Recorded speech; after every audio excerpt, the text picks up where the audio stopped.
Assalamualaikum warahmatullahi wabarakatuh. This is an emergency live broadcast from the land of our forefathers. This is Queen Helen of Durija, Elizabeth III. October 3, 2023. Reminder sa lahat ng mga nagpapakalat ng maling informasyon. We accepted the resignation of our Defense Minister, Dato Ahmad Hidayah Richard Pilota, because to give way sa reorganization program ng Mapilindo upon the reinstallation at reinstatement ni Apo Lakay. It is a sign of respect sa ating presidente. This is the mechanism, respeto sa respeto. And I thank you, General Hidayah. Now, hindi totoo na nag-appoint ako ng bago. In respect also to our Commanding-in-Chief, Raja Muhammad Qamar Mamay Hassan of Durija, Qamar bin Abdul Jabbar Jamalul Kiram III, who is the Commanding-in-Chief of the Royal Armed Forces. Inaayos ko iyan. Kaya kung sino po ang nagkakaroon ng misleading information, hulihin nyo na po. Huwag nyo nang ipadaan dito pa sa akin. I am advising the Office of the Secretariat of the Mapilindo para maayos dahil nagkakagulo ang BARM dahil dito sa mga integree na MILF. Huwag niyong dagdagan ang problema ng pakikipag-ugnayan ng tama sa Republika ng Federal Republic of the Philippine Islands. Kasi kahit anong gawin ng current political government, I have been operating as parallel governance since 2015. In fact, as a royal family na na-restored natin ang kingdom ng Lupas noon pa 2009. Hindi nila pwede tayong ipawalang bahala. Dahil the fact na meron tayong gobyerno noon pa, kaya nga nakikipag-ugnayan sila sa Lupasug na yan ang Sulu and North Borneo. Kaso lang, namugad ang mga claimants kaya hindi rin nila nakita at hindi nila na-determina ang katotohanan na meron palang sikreto na itinago ang mga lolo sa pamamagitan ng mga buhay na mga living witnesses. Kaya nabuo ko lahat itong aking programa. Unang-una, nirestore ko ang kaharian. Nung natapos nang na-restore, na-implement natin, na-declare natin, na-implementa natin ang Federal Republic. Pasok. Federal Republic. Siya ang nag-back up para ma-implementa, ma-reinstate, ma-reinstall ang Federal Republic of the Philippine Islands. Yan ang masakit na katotohanan. Kaya ngayon, nakikita ninyo, nag-emergency broadcast ako. Ayaw pong mag-escalate. Ayaw pong lumakad ang maling informasyon. Kayo naman, mga liderato, gusto nyo bang sumunod o gusto nyo ikakat ko na kayo ng tuluyan? Sinabi ko, stay put kayo muna habang inaayos ng bagong restored na gobyerno na pinangungunahan ng presidente ng Federal Republic of Philippine Islands. Kasi hindi maasahan ang bagong gobyerno na itinatag nila, which is the Bangsamoro Autonomous Region of Muslim Mindanao. Dahil yan ay claimants. Ang kingdom ay Lupasug Empire. Saan ang labanan dito? Labanan sa katotohanan. Kaya nga, masyado kasing nagyabang. Libro ko naman ang ginamit eh. Katotohanan na binenta nila yung ang kalupaan ni Ama Pandala sa Malaysia kay Najib. Kaya nagkaroon ng framework agreement. Kaya nagkaroon ng Sabah standoff, Zamboanga standoff, sa Sapmen sacrifice, 44. Nagkaroon ng Marawi Siege. So lahat ito programa para harangan ang katotohanan na nandito na kami. Kahit anong harang nila, hindi nila makuha yan. Yun ang sinasabi ko. Kaya, ito, ang aking warning. Walang mga gumagalaw na nagre-recruit ng militar sa hanay ng Royal Imperial Lupasug, sa hanay ng Federal Republic of Lupasug, dahil kailangan muna mag-harmonize ang Philippine Islands. So, inaayos iyan. Kaya nga, stay put kayo na mga kasama. Kaya, I congratulate General Hidayah. Lahat ng defense ministers na scrap dahil mismo ang minister, mismo, ang finance minister, walang minister na lalaganap ngayon. Dahil nga na-strip off ang power and authority. Kasi nga, masyado ninyong inangkin ang hindi sa inyo. Kumo, akala ninyo, malalagpasan niyo ako. The creator, the founder, can easily decide if needed to be. Kailangan niyo pa bang sabihin ko sa inyo, na lahat kayo nagkasala. Okay? Lahat kayo nagkaroon ng pagkakaroon ng tinatawag natin na hindi ko naman masabi na kayo ang may kasalanan. Dahil biktima kayo ng sistemang ginawa ninyo. I give you the structure, nag-una-una kayo. Yun ang ibig sabihin. Ngayon, with this, at least we accept our mistake. Ako mismo makasabi sa inyo, I am too lenient. No? Tinatawag, maluwag ako. Dahil gusto ko sana magkaroon kayo ng sarili ninyong way how to help. But I thank Dato' Puga. No, hindi ibig sabihin na negatibo ang mangyayari. Pero ayaw na ayaw ko na kayong mga hindi karapat-dapat dahil ang ginagawa ninyo distraction. Tama na. Ngayon, kung sino yan na nagpapalaganap na merong bagong ministers, diba, yung mga katulad ng finance, katulad ng recovery, wala po strip off lahat yan. Ngayon, pasalamat ako, nag-resign si Dato' Hidayah, General, dahil nakikita diyan ang pagsunod sa alituntunin, sa protocol na ginawa ng Mapilindo, sekretariat natin. Mas hinahangaan ko pa yung ganyan. Okay? So ngayon, dito nakikita natin. Kaya bukas, may mga pagpupulong yung ibang mga kasama natin in the past para ma-pinpoint, malagay sa dokumento kung sino ang sumira sa usapan after nang nagawa ko ang Royal Decree 115. Kasi talagang hindi nyo akalain, batas sa batas. May batas ang soberenya.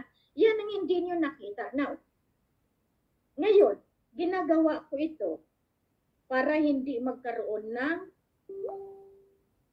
agawan ng power, ng posisyon. Kasi maraming appointment. Kaya nire-recall ko lahat yung appointment. Pinapa-revalidate ko yan sa Mapilindo secretary natin dahil may mga appointment na hindi ako ang nagbigay. In fairness, lahat naman iyan may rason kayo. Kailangan ko pa ba kayong awayin? Hindi na. Ang gusto ko lang, magkaisa kayo at itama ang tamang proseso dahil dito pumasok na ang kaharian ng Maharlika, ang ating Federal Republic of Philippine Islands. Dati, nandiyan ang ating parallel government na Republika ng Pilipinas na nakaupo sa Malacanang. But, after that we have declared Apulacay reinstated and reinstalled, titingnan nyo na mabuti kung anong ibig sabihin ng pamumuno. Ngayon, kaya nga I told Kuya Mamay, our commanding-in-chief, I still have to give my salute to Dr. Hidayah for showing humility. And in that manner, stay put as is where is for the moment sa barangay, kasi barangay based tayo. Dito ninyo nakikita, it's a matter of mutual understanding. Hindi yung porke kayo ito, sisirain ninyo yung pinag-umpisahan natin. Hindi ganyan. And I thank Colonel Matito for helping up. Kasi totoo naman maraming nag-overprice. Totoo naman na maraming nangunguha ng pera. Totoo naman na hindi napupunta sa akin ang lahat ng mga iyan. Totoo naman that you make it as a business. And here comes good people trying to rectify the mistake. Ayusin lang ba? Kung ayaw ninyong makinig, ito lang ang masabi ko. Di ba maraming grupo nag-u-offer sa inyo? Para masama kayo doon, nangulihin ko. Kasi hindi kayo makinig sa akin eh. Gusto niyo maghanap pa ng kaibang kaalyado. Mismo nga BARM ngayon natuturete dahil nasa loob na sila ng gobyerno. Ang nangyayari, gulo pa rin dahil hindi nila alam na mas pumasok sila sa walang otoridad. Saan kukuha ang otoridad? Ang BTA, ang Bangsamoro Transition Authority. Di ba sa Sultan of Sulu and North Borneo? Di ba sa King and Queen of the Southeast Asia? Sa Mapilindo. Mapilindo is governed by the King and Queen. And the Secretariat is managed and administered by Dato Puga. And we have there the FG team nandiyan. Ang team natin dapat nakikiisa. Dapat harmonize tayo lahat kung gusto natin maayos ang buong mundo. Because that is our destiny. Ngayon, salamat kasi pinapast-track ko ang pag-ayos ng Royal Armed Forces natin. Pero, tandaan nyo ito ha, ang Special Security Forces at ang Raja Sulaiman Peacekeeping Group, intact iyan. And bawat sultan, meron silang Raja Sulaiman Peacekeeping Group, which is under the Queen. Hindi pinaghihiwalay ang puwersa. Subalit in case of emergency, meron tayong sariling puwersa. Kaya kayong mga naghahangad na magiging kung anong general, tama na. Let's do the process. Merong tinatawag na proseso ng militar sa Royal Armed Forces. Please, be one. Kaya nga, naalarma ako dahil may lumalakad na may bagong finance minister, may bagong defense minister, may bagong ano. Sinong naglalakad niyan? Pakidakip ninyo. dakpin at ibigay sa CIDG o kaya sa DILG. Kasi sobra na. Inaayos natin, pero nandiyan na naman kayo. No, pinaghihiwa-hiwalay ninyo. Sinabi ko, wala akong ginagalawan, kundi inaayos. Kasi lahat nagkamali. Nilalahat ko na. Ako mismo masabi ko, nagkamali ako ng pagtiwala sa inyo. Nagkamali ako dahil binigyan ko kayo ng pagkakataon. Pero the betrayal of trust and confidence, diyan kayo dapat matakot. Dahil hindi nyo alam kung anong gagawin ng konseho behind Queen. There is a shadow governance, and that shadow government is the council of the heaven already. Kaya nga, minsan mahirap lang magsalita. Napapagod din kaya si Queen sa ginagawa ninyo. Now, maraming nagsasabi sa akin, ikaw kasi appoint na appoint. Tama. I appoint you with the premise na alam ko gamitin nyo ito. Gamitin nyo ito. Hindi yung ganito. You came into the group just because you have the interest to make money. That's wrong. That's wrong. In fact, itong pinakamasakit na parte ha, kayo na mga evil-minded na pumasok lang kayo, ginamit ang pangalan, appointment ninyo, at my back, traidor kayo na sinasabi, hindi naman yan sila, pumasok lang kami para makita. Diyan ko kayo tinalo.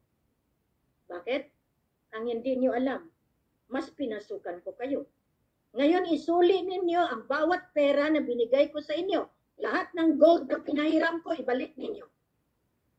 This is your punishment for betrayal of trust and confidence. Because you didn't even know.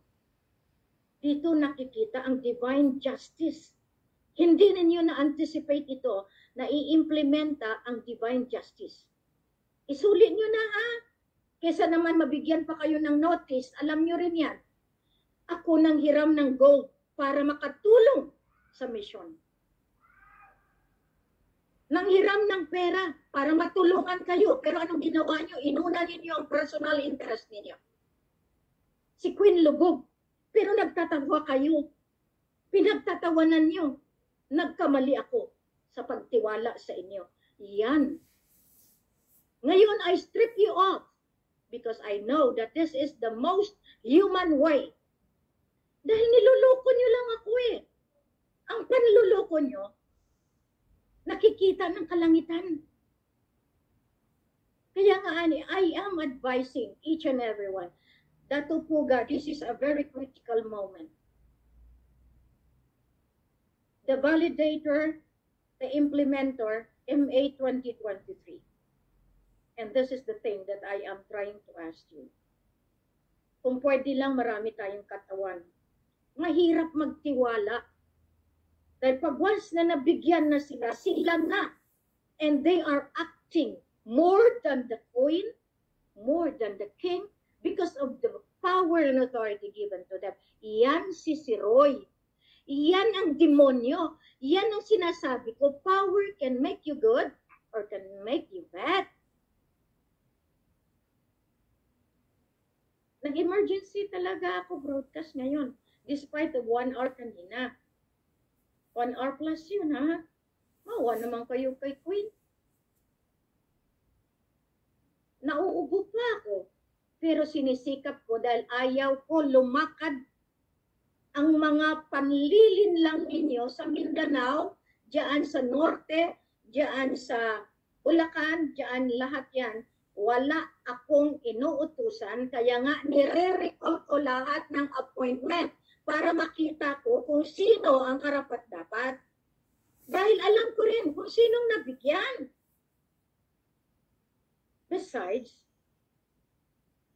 I allowed you to find your own leaders on the premise na makakatulong. Kayong mga leaders, please check, recheck, validate also. This is how we are going to put peace and order. Hindi yung pagtalikod natin, pinagtatawanan tayo mismo dahil hindi nga daw tayo. Katulad nung ginawa yung may sabi na ngayon nagre-reorganize din sila. Pero gamit nila pangalan ko. Gamit nila picture natin. Kakasuya na rin. Instead na maganda na ang ating kalalagyan, you are pulling one another. Pero sa akin nga, ika nga, bahala na kayo. Pag umayaw na si Queen, nasa inyo rin yan.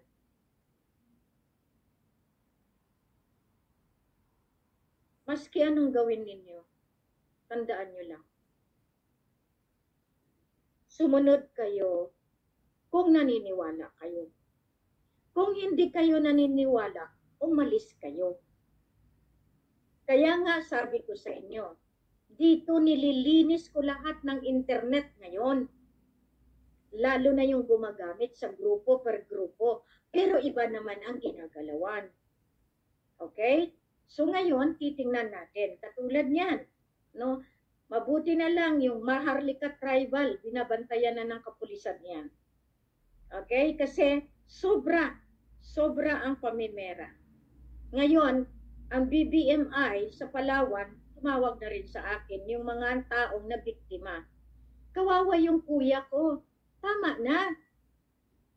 Binigyan din kayo ng authority para sana magsama-sama. Hindi yung ipalakad ninyo na inuutusan lang ako at wala akong magawa dahil utusan lang ako. Tama na yung mga ganyang salita.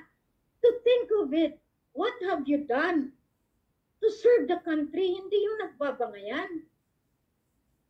This is a reprimand. Nire-reprimand kayo, binibigyan kayo ng reminder na tama na. Ngayon, alam nila kung sinong kausap ko.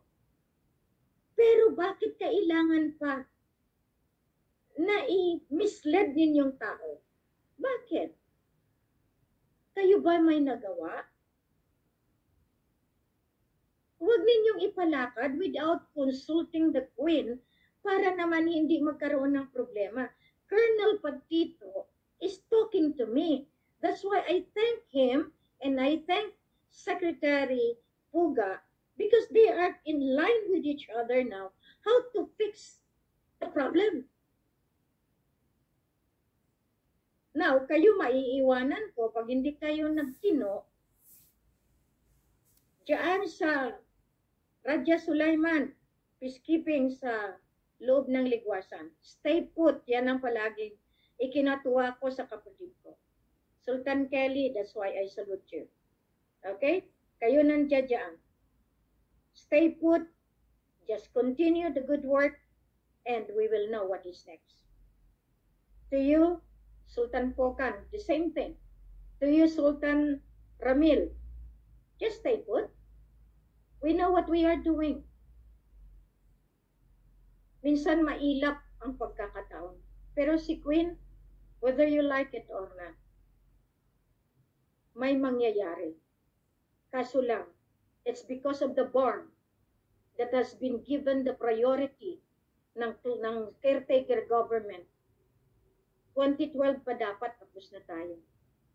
Pero wala tayong nailaban dahil lahat ng kasama ko, mostly, nabayaran. Mami na kayo habang may panahon pa. Dahil pagdating ng inventaryo, lahat ito, babalik din sa inyo. Ngayon, binibigyan ng pagkakataon ang PAPO sa bawat barangay. Para pag umaksyon na naman ang kabal, ngayon merong school na inaano na naman ang face mask.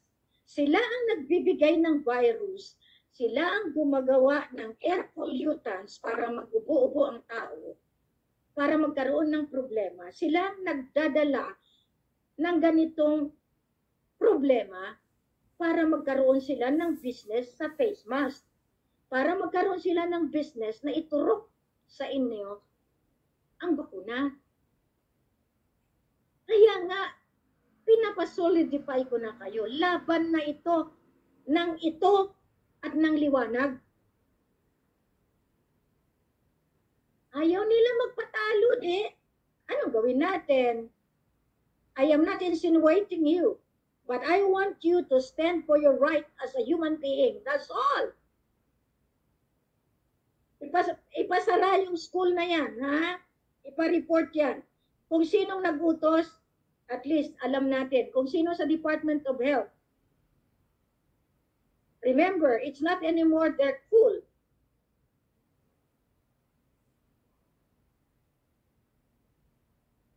Hindi na nila yan. Hindi na nila kudyat, rather. Ang hirap. Nagabahay-bahay ngayon ang DSWD puno. At nagpapapirma ng 3 beses at kinukuha yung income ng bawat tao. Kasi pagdating daw ng sakuna, magbigay sila. Hulihin nyo nga yan.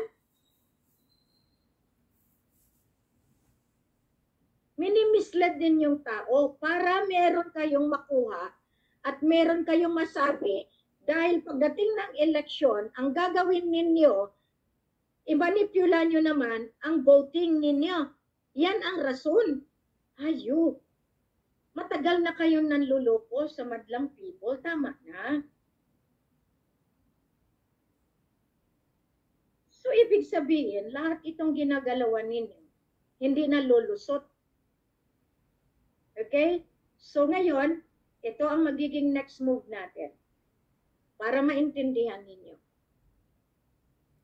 Sa bawat sultanate, ilista ninyo kung ilan ang inyong peacekeeper.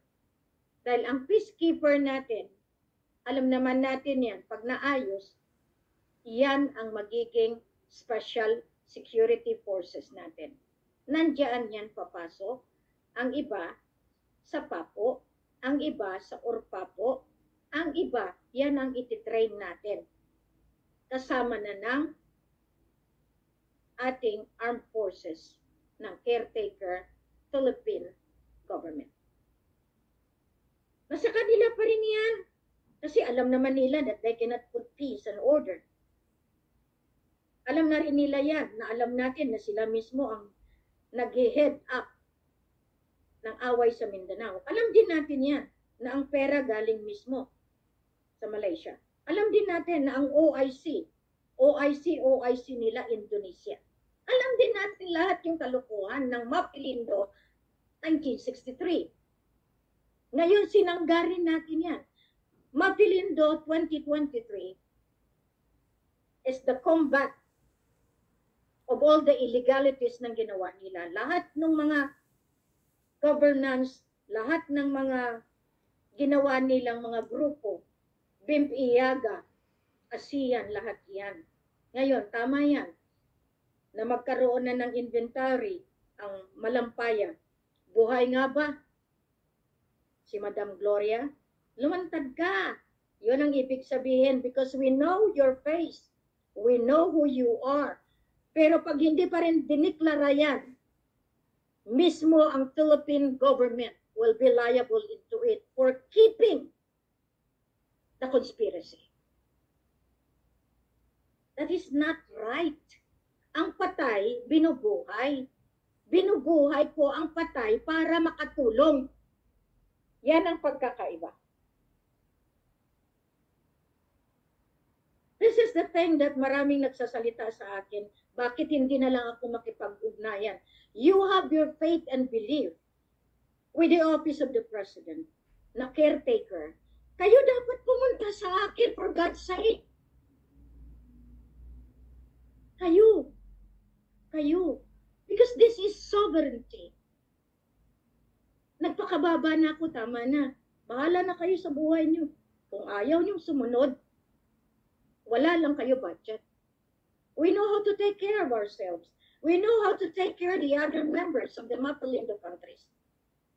But if you become so hard-headed because of you people that your belief, dahil nga school ninyo, the highest business of the world is politics. Kaya nga maraming nag-report sa akin na hindi lamang pala pagpasok sa military, sa pulis ang may bayad. Bago ka ma-accept as trainee, ito pala, bago ka maging teacher, merong padrino din na kinukuha ang 1-year salary. Grabe naman kayo, mga opisyal ng DepEd. Ngayon, saan nang gagaling niyang mga ginagawang kaperahan? Meron pa nag-report sa akin na gina-jack up yung payment ng mga silya, yung repair, lahat ito at napupunta sa bulsa ng mga principal, superintendent. Ganyan ba kayo talaga kagarapal? Hindi lang yan. Mismo, nasa NFA, mas gugustuhin nila na masira ang mga palay at ang mga bigas para mabenta nila doon sa mga nag-aalaga ng mga baboy, ng feeds. Saan kayo? What kind of heart do you have? Instead humanitarian, animal care. Mas gutumin nila yung tao para mabusog yung mga animal. Sino ngayon ang mas animal? Sakit, di ba? It is an emergency broadcast. 1, to stop yung pagpalaganap na meron ng mga na-appoint, wala. Pangalawa, kung sino yung school nag-i-initiate ng bakuna at ng face mask, ipasara. Paano natin gawin? Investigate kung sinong nag-uutos. Dahil walang otoridad ang gobyerno para mang-oppress, suppress, and implement the medical tyranny dito sa Philippine Islands. Maraming salamat po.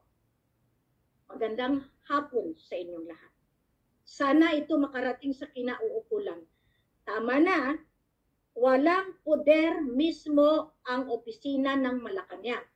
Because the emergency power and authority is given to the president. And since the president has been installed, reinstalled, and proclaimed all over the globe, plus the majority signed the special order as a conforme that they support the king and queen in the reinstallation and the reinstating of the president of the Philippine Islands. BBM, you are aware, the book will speak for itself. Alam nyo yan. This is not the power that you used to conceal the truth. Ito na ngayon ang harapin natin. Kaya nga inire-reorganize mismo ang armed forces ng Philippine Islands. Anong ibig sabihin niyan? Silent ang ating pamumuno, pero we are laterally coordinated sa organic government na yan ang transformation, transitory na nangyari noong September 16, 2023. Mabuhay, Maharlika Kingdom of God, Lupas of Empire, mabuhay ang bawat isa sa atin, mga liderato. Reorganize. Kung masaktan ko kayo, merong dahilan. Pero kung kayo naniniwala, nasa inyo. Find your feet towards the right governance, the spiritual power and authority, the divine government. Maraming salamat. Masalam.